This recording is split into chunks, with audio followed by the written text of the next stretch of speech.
Michele ficou 3 anos desempregada, até que finalmente uma oportunidade apareceu.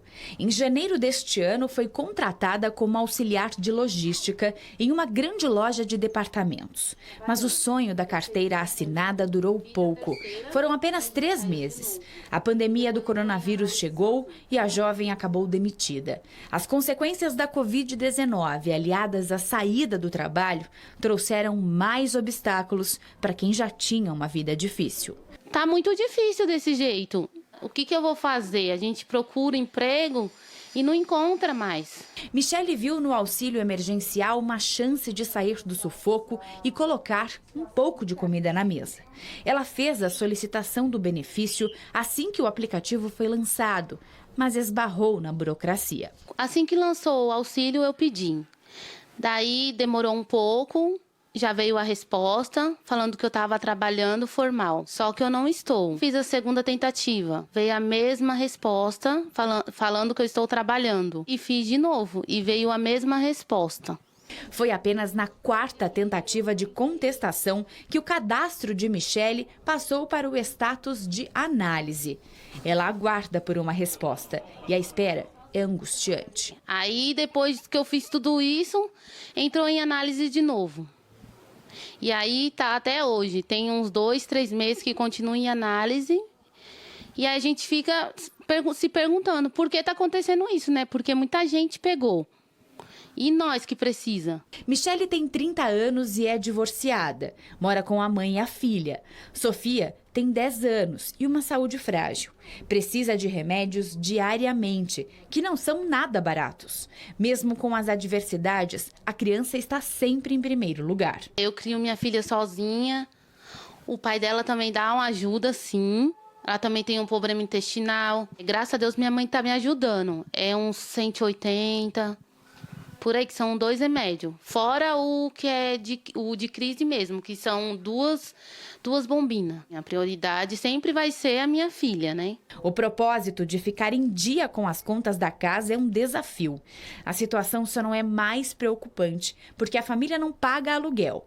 Michele, a mãe e a filha moram nessa casa, deixada de herança pela avó, em Itaquaquecetuba, na Grande São Paulo.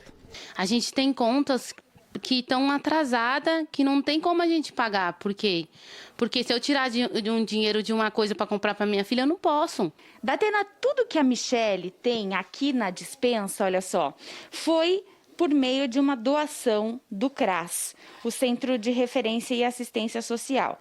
Tem algumas coisas que a gente está mostrando aqui, olha, o Reinaldo mostra pra gente, umas formas, esses cremes de leite, por quê? Quando sobra um dinheirinho, a Michele compra ingredientes para fazer trufas para vender. Isso auxilia na renda da família.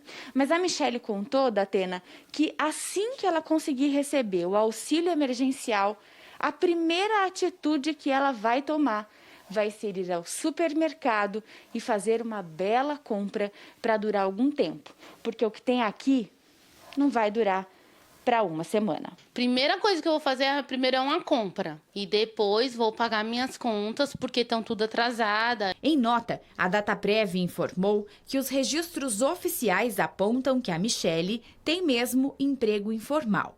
Mas como já fez a contestação e enviou os documentos necessários à Defensoria Pública da União, agora vai ter que esperar a análise do órgão. Mesmo precisando do auxílio emergencial, a Michele queria, na verdade, uma chance para trabalhar, ganhar o próprio dinheiro e assim dar à filha e à mãe uma vida com mais conforto e menos preocupações. Estou procurando emprego desde o primeiro dia que entrei em análise, que saiu a resposta, e estou procurando até hoje e nada. Michele já procurou o INSS, a Defensoria Pública da União, a Dataprev e a Caixa. Agora, não sabe mais a quem recorrer. Datena, primeiramente eu queria agradecer, queria pedir a sua ajuda, conversando com o ministro para ver minha situação. Eu já cheguei nas minhas últimas esperanças, não só o auxílio, um emprego também, a gente sempre recebe, não. Eu tenho uma filha, eu preciso muito, muito mesmo. Eu vou passar uma mensagem para o ministro aqui. Meu nome dela? Meu nome dela, Michele, não é isso? Deixa eu achar aqui. Ministro Onyx. Ô, Débora, não tem o telefone dele aqui. Me passa você que tem tudo quanto é telefone.